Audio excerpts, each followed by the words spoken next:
again. Fat loss workshop for men over 40. Damn technology. How to lose 10 to 15 kilos without cutting out carbs, starving yourself, ruining your social life, and how to do it while you travel for business. So really the goal of this short training, because I don't think it's going to need to take very long, is to stop you guys from making some mistakes that I think men make, where they take weight loss and they make something that is challenging. I don't want to sit here ever and say that weight loss is going to be easy. And I don't want to make out that whatever I do on this training is going to make it really simple, really easy. But I think a lot of the men that I speak to, bear in mind, for those of you who don't know me, I've been coaching people for, this is my 19th year, and solely with men for probably about 6 or 7 years. You have a habit of making a challenging problem almost impossible by just making a few mistakes. And then the result of that, and you may have, experienced this, is you start to diet, you do it for a week, maybe a month. You might even have the willpower to last for 12 weeks or a bit longer. But the common thing that happens with a lot of men that I talk to is that at some point, they either can't sustain it while something changes, change of work is busier, they have children, they go on holiday, something happens, they get injured, family member gets ill, and they stop.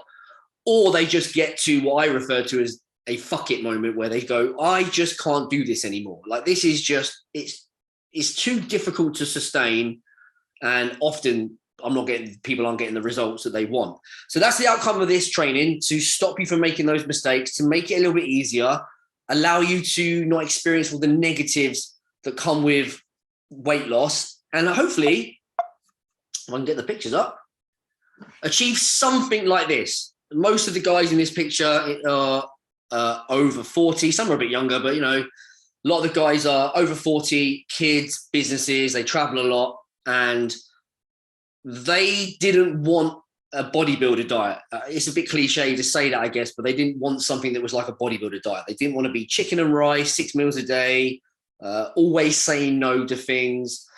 The two guys, on the top, the three on the top that have the abs, there is a point where that may have crept in a little bit more.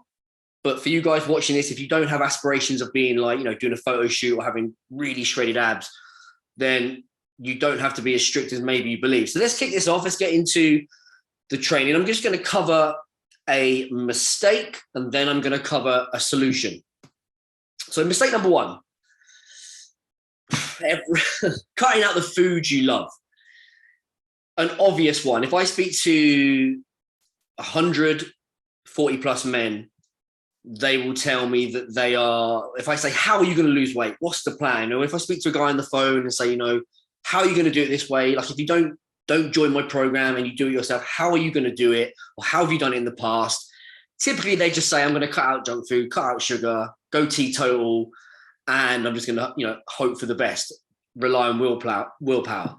You typically find with most people, though, that the second you cut something out of your diet, it's almost like the second your brain says, I can't have pizza or donuts or burgers, you kind of just want them more. So when you cut out foods that you love, you have a number of problems. You typically start to crave them more, and then you can kind of become a little bit food obsessed. That isn't a nice place to be. You start to think about the journey as, when is the end date? So I am dieting from Monday. When can I stop dieting? A common example might be, I've started dieting on Monday, I'm going to stop when I go on holiday, and then you don't return to it. And it's kind of like the end of the light at the end of the tunnel is kind of just about bearable. But obviously the result of that is you stop doing it and you regain the weight back. Common example, you get back of holiday, you think to yourself, I'll get back to it. And before you know it, you're doing it for the year later. And obviously, going back to the title of this training, if you cut out foods you love, it makes it very difficult, somewhat impossible, to have a normal social life. And it makes it very difficult for those of you that travel for business and have like maybe less control over your food because you stay in hotels, you eat out, or you meet clients. And I know most of my clients will say, when I meet clients, there's kind of a, you don't know where you're going to meet them. They often want you to have a few drinks, and sometimes there's this awkwardness, and you will sometimes end up in a situation where it's like, Do I go out and I don't eat these foods and I feel like I'm depriving myself and I'm boring? Or do I go and say, sod it? And I think 9 times out of 10, probably a lot of men go out to social events or business trips with good intentions. And then the voice in your head says, oh, go on, just have a couple of chips or have one beer, and it all goes out the window because you just, especially if you go back to the cravings, if you've built up this cravings and you put it off, and then suddenly you have a little bit, sometimes that can just set people off. So cutting out foods you love is a mistake. Now, I can understand why men do it. Not many of you probably follow me on TikTok. Some of you might, but there are people on TikTok, especially, I've not seen them on other platforms, but there are a few really big content creators with millions of followers putting out information about how if you eat sugar, you literally can't lose weight. That kind of theory has been proven to be wrong. And I know for myself and all my clients, all those guys you just saw in those photos, none of them cut out junk food. Of course, I'm not saying you can live off it. We'll come to that later. But none of them cut out sugar. None of them cut out junk food. None of them were told to cut out alcohol. Sometimes people do because they find their relationship is poor with it. But there's no need to do that. But a lot of men over 40 will go to Google or TikTok or LinkedIn or somewhere. And sadly, there is still information out there which is just wrong. So, you're ignorant to it. You don't know any better. And then you follow things that don't work. And then sometimes you don't know any better and you follow the same plan every year.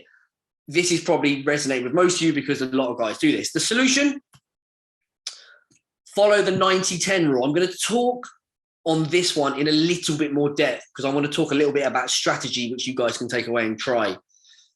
The 90-10 rule is essentially you eat 90% healthy, 10% bad. No foods are bad in the sense of, you're not going to eat one hamburger and you're not going to get cancer and it's not going to stop you losing weight, but you still predominantly should use your calories like for healthy foods. I think of it kind of like money. Calories are a little bit like money. You've got X amount of money. 90% of it might have to go to things that you have to pay: bills, mortgage, petrol, school fees, feeding the kids, whatever. There are things that you have to pay. And then there is disposable income at the end of the month, hopefully, that you can spend on things you like. You kind of can do the same with calories. Could you get away with 80-20? Probably. But just the point here is that you can take some of those calories and use them for things you like. This is a strategy I like. And the only downside to it is you have to be quite prepared to kind of track your food and be a little bit more systematic, like using things from like apps like MyFitnessPal. So what you might do, and here are some examples. One of my clients at the moment has Monday to Friday with fewer calories, and then on the weekend he has more calories, and he uses those calories to kind of have a bit of a date night with the wife or dinner with the children, or a few beers over the football with friends. That is one strategy. Another strategy you could do is actually just take calories out at the start of the week, and you might take that 10% out at the start of the week. You could go as far as say, this 10% of my calories for the week, it will allow me to have, 4 or 5 beers on Wednesday, and on Friday night I can eat a curry. Then the rest of the week you eat broccoli, lean meats, good carbohydrates, all the things we know are good for us. And then you still have those 4 or 5 beers on one night and then the curry on the Friday. That is a much more sustainable approach. And it works just as well scientifically, all things being equal, but it works far better, even in the literature, it works far better kind of psychologically. So when you see studies where people do restrictive dieting versus what this is typically referred to as flexible dieting, I call it adaptive dieting. Typically, people do better on the flexible dieting because of the reasons we've discussed. You now don't have to feel like you're missing out. You can enjoy a social night out. You can move calories around for a business meeting. And as so long as you create the calorie deficit that's needed, which we'll talk about in a minute, you will get the same results. The difference is, and this is probably the take-home point, is if you want to lose 10, 15, 20 kilos, you need to be in a calorie deficit for 4, 6, 8 months. One of the guys in that photo that I showed you lost 7.5 stone. So he had to have, we worked together for about 13.5 months. So there were times when he went on holiday and there was Christmas. There were times where he relaxed, but that is, I think, a whole 13 months of conscious eating. There's no way anyone's going to do that if they are only able to eat chicken, rice, veg, and you're battling your willpower. So there's mistake number one, solution number one. Hopefully that is making people think, oh, okay, that makes sense. If you take anything away from that mistake, is that you can eat any food you want and still lose weight within reason. Very simple. Mistake number two, slashing calories. Going back to the guy that wanted to lose 7.5 stone, I interviewed him at the end of the year. We did a Facebook Live. If you want to watch it, it's really worth watching. We spoke about his history of dieting and how he gained weight after university, and he ended up being 7.5 stone overweight until one day he realized that his mum and dad were getting old, and he was like, I can't be like this. And when I interviewed him, he said, kind of jokingly, when I saw the diet plan that you sent me, the nutrition plan, I honestly thought I was going to have to sack you as my coach, because I thought there was no way I was going to lose calories. There was no way I was going to lose body fat and get healthy eating that much food. Had another client yesterday send me the same message. That's a lot of food. Are you sure I need that much? Long story short, at the end of 13.5 or so months of dieting, at the end of losing 7.5 stone, his calories were still higher from the dieting than where he wanted to start them. I think we started the diet at 4,000 calories, which seems like a lot, but if you're a 23.5 stone man, you need the food. We finished the diet, I believe, on about 2,500 calories, roughly. And he wanted to start the diet at 1,500. 1,500 is always the number that men throw out. What happens when you slash calories? You get hungry. What happens when you get hungry? It's very difficult to make good choices. You get two problems, actually, with slashing calories. You get a lot of hunger, or more hunger. And I've done quite rapid diets, aggressive diets, low calorie diets. I quite like doing them, but I'll do them for short periods and then I'll stop and then repeat. I will sometimes sit there at night and I'll be starving, and the willpower, even for me, I have to have bulletproof willpower to not eat. The average man is probably, when he's sat watching TV with his wife and his kids and he's starving, it's not going to happen. The second thing you get, if we go back to the analogy of money, is if you don't have much money, you don't have many options. Same with calories. If you slash your calories down to 1,200, 1,500, and I give you a certain amount of protein and I say, use the rest of the calories for fats and carbs, you won't get very much. You might get enough carbohydrates to have a bagel because you've still got to have some fats, or you won't have enough protein, and that will lead to even greater hunger. Slashing calories is never a good idea. I understand why men do it. I think there's a couple of reasons why you do it.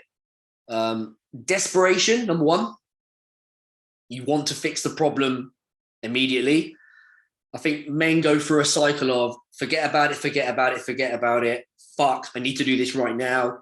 I need to lose weight for a holiday or a wedding. I better do it aggressively. Fail. Gain the weight back. Sweep it under the rug for a little bit. Pretend it's not too bad. In the back of their mind, it gets worse. Then the camel, another straw breaks the camel's back. They see a photograph or a suit doesn't fit, and they repeat the cycle. Or there's a little bit of lack of education. Apps like MyFitnessPal are notorious for doing this, putting calories down quite low. I often get clients will say, MyFitnessPal says I should have 1,500 calories. You've told me it's 3,000 calories. What do you want me to do? And I'm like, just ignore it. Listen to me. And then a third reason for slashing calories possibly is that you've got a diet that is predominantly junk food or snacks, crisps, chicken nuggets, things you eat from the kids, chocolate bars, sandwiches. and you say to yourself, right, I can't eat those anymore, going back to mistake number one, you cut them out and then you just replace them with a few chicken breasts, a little bit of salad, and you don't match the calories. You go from eating 3,000, 4,000 calories of junk, cut the junk out, but then you don't replace it with enough healthy food, and then you're under eating. Hunger is never good to deal with. And as a final point before we go onto the solution, the most common complaint I get from clients, and I complain because it's not a bad thing, is they'll come back to me and say, Phil, I've got to the end of the day and I've still got 300 calories left. I've still got 400 calories left. I physically can't eat them. That is where you want to be. It doesn't last forever. At some point, hunger does start to catch up with you. But if you've got a diet for 3 months, if you've got a diet for 6 months, if you've got to do it for 9 months or a year, like my client Simon, you want the hunger you want to keep the hunger at bay for as long as possible. And even when it does creep in, you shouldn't be ravenous. When my clients check in on a weekend, in the form they fill out, one of the questions is, how is your hunger? Are your meals filling you up? Are you hungry a couple of hours later, or are you ravenous? As somebody that's done a bodybuilding competition that I dieted for 6 months, that was the first in my life I was truly ravenous. I would eat a meal and I might as well not eating it. And that is what a lot of men experience. And it's bad for all the reasons. What's the solution? Calculate your calories. Very simple. Don't use MyFitnessPal to do it. Calculate your calories. I guarantee they'll probably be higher than you think. You need to calculate the number of calories you need for a fat loss plan. So you need to understand how many calories you need to be in the deficit. I can't do that for you on this training, of course, but if you go to Google, you'll see the picture in the background says BMR, metabolic, does it say basal metabolic rate? If you type in basal metabolic rate or calorie calculator, you'll be able to put in your weight, age, sex, obviously you'll be men, activity levels, all the stuff, and it will calculate how many calories you should have. It might be wrong. It might be wildly wrong, but it's a base point. So when I send a client their training plans and their diet plans, it's all a start point. It could be perfect, and it normally is. Not like to sound big-headed, but I've done this for so long now that we rarely get that wrong. Sometimes they'll drop weight too quickly, and I put calories back up. Sometimes weight doesn't drop very much at all. And when I say weight, I mean fat. Sometimes progress as a whole is a bit slow. We just drop them a little bit more. But you have to create the calorie deficit. That will give you some control. I know a lot of people don't want to count calories and track macros, but it is easy nowadays. I can do it on my phone with MyFitnessPal. I can literally, now all the foods I eat are already in there. I can just go in there now and go tick, tick, tick, tick, tick. And it'd be like protein shake. All the foods are in there. I remember once upon a time having a pen and paper, writing out my diet for the day and having to just scribble it out and recalculate. So it's really easy. It's a damn sight lot easier than being overweight, weighing up the options. So that gives you some control. It allows you to do the 90-10 strategy. It allows you to save calories for the weekend. It allows you to say, I have 2,000 calories today. I have 2,000 calories tomorrow. I'll take 500. I'll have 2,500 today. I'll have smaller meals in the day and I'll save 1,500 calories for dinner, which means I can go out with my wife and have a few glasses of wine and a steak and some chips. And I'm still in the calorie deficit. So the calories give you power. They give you control. And it's really easy to do. But what they also allow you to do is they allow you to eat where you should be to get the amount of fat loss that you want. Whether that's 1 or 2 pounds or maybe a bit more, it will vary it will vary for all of you. It will also stop you dropping them so low that your metabolism adapts. When you create a calorie deficit over a few weeks, the metabolism starts to adapt. Then you have to create another calorie deficit and it adapts. This is why calories can start at 3,000 a week and end up at 1,500, 1,200. I was on barely 1,000 by the time I stepped on stage. And that was with 12 hours of cardio a week. So you can see how the metabolism adapts. You don't really typically want to kick that off too quickly. I always say you don't have many variables when it comes to creating a fat loss kind of a calorie deficit. Don't make the mistake of doing it all at once. So that's mistake number 2. Solution number 2. Mistake number 3, following the rules, following diet rules. And there's it's meant to be a little nerd in the background doing his following his rules. When I say diet rules, I'm talking about all those things that you've been taught over the years that you have to do for weight loss. So let me give some examples. Eat 6 meals a day. I talked about this in my book. If you haven't got a copy, message me, I'll send you a copy. I had a client many years ago that wanted to eat 7 meals a day. He had read it somewhere. Don't know where he read it from. He wanted to eat 7 meals a day because he thought it would help him lose fat faster. Long story short, it didn't. He couldn't do it. It just didn't fit his lifestyle. So there's that one rule, eating 6 meals a day, because we used to believe that it would speed up your metabolism. It doesn't. I remember following a bodybuilding magazine. I bought some supplements for a load of money that I probably didn't have at the time, saved up loads of money when I was about 16, 17.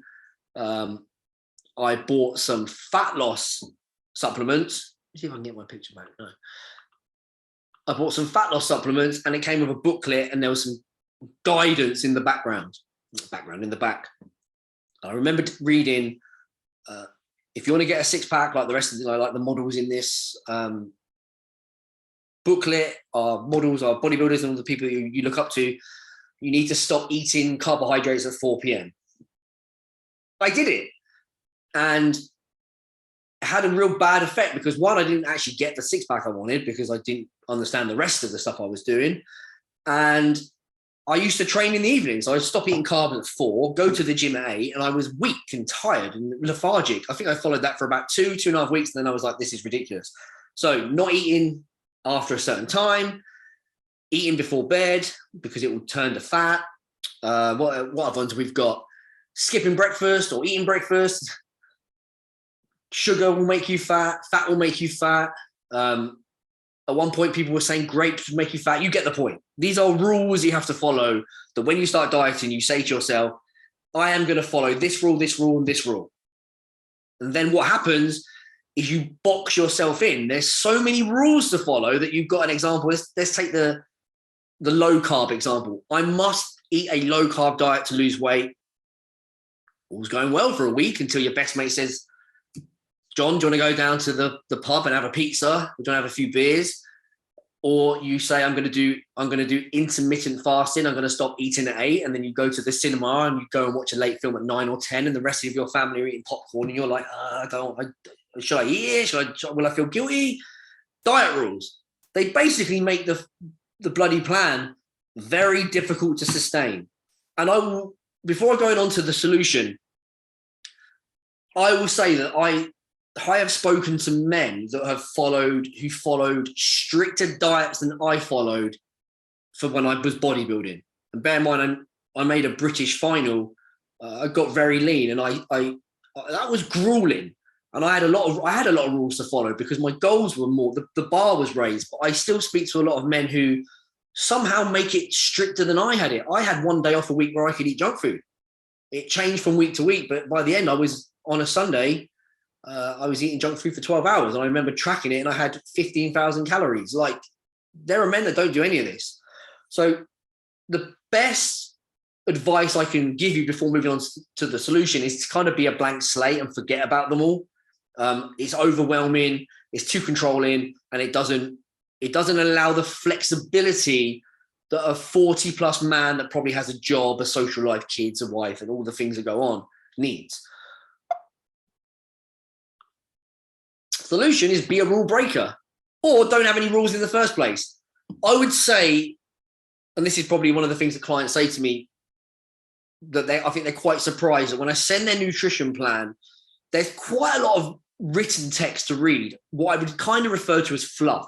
It's there to explain stuff, what the calorie deficit is, and then they all get videos in the membership sites. There's loads of information to learn, but what it all boils down to really is calories, protein, and healthy food choices. Possibly 3 rules. Did you eat your calories for the day? Did you get them right? Or did you eat the calories across the week? Did you eat enough protein? There's rule number 2.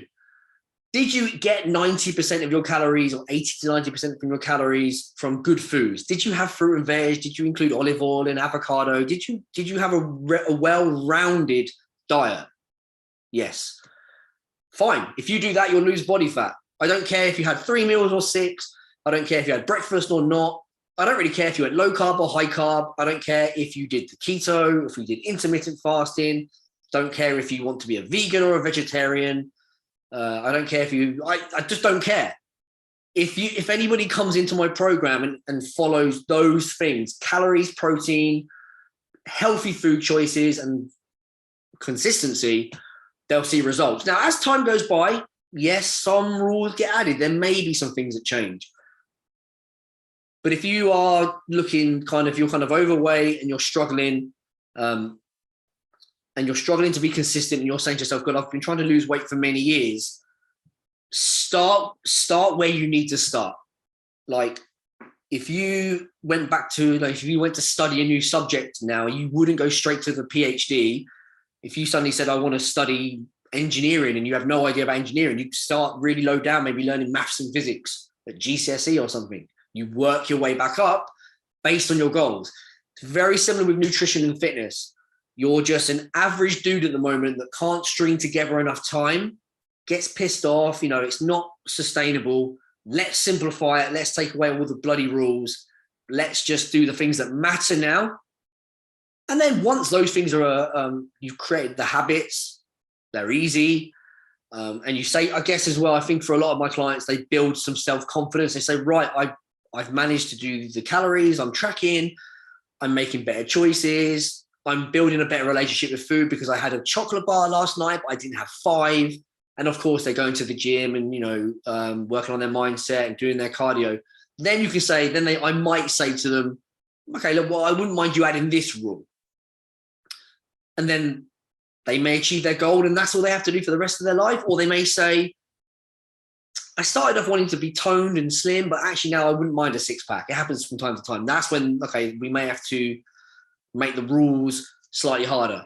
But for you guys, be a rule breaker. Stop worrying about the details that don't matter. Stop worrying about meal frequency, how many meals you have a day. Do you have a breakfast or not? Don't worry about if it's low carb or high carb or low fat or high fat, whatever. You might actually change that from day to day.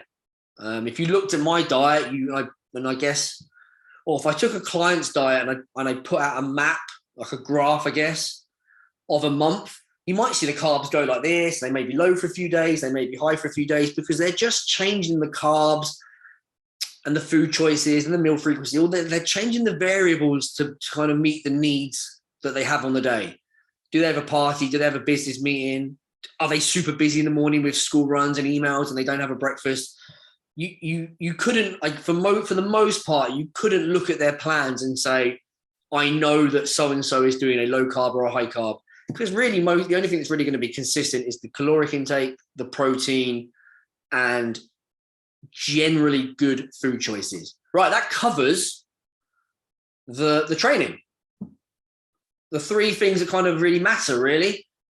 Being too restrictive, choosing fad diets, slashing calories too much, which limits food choices as well. Again, using the analogy of kind of money, and also will make you very, very hungry.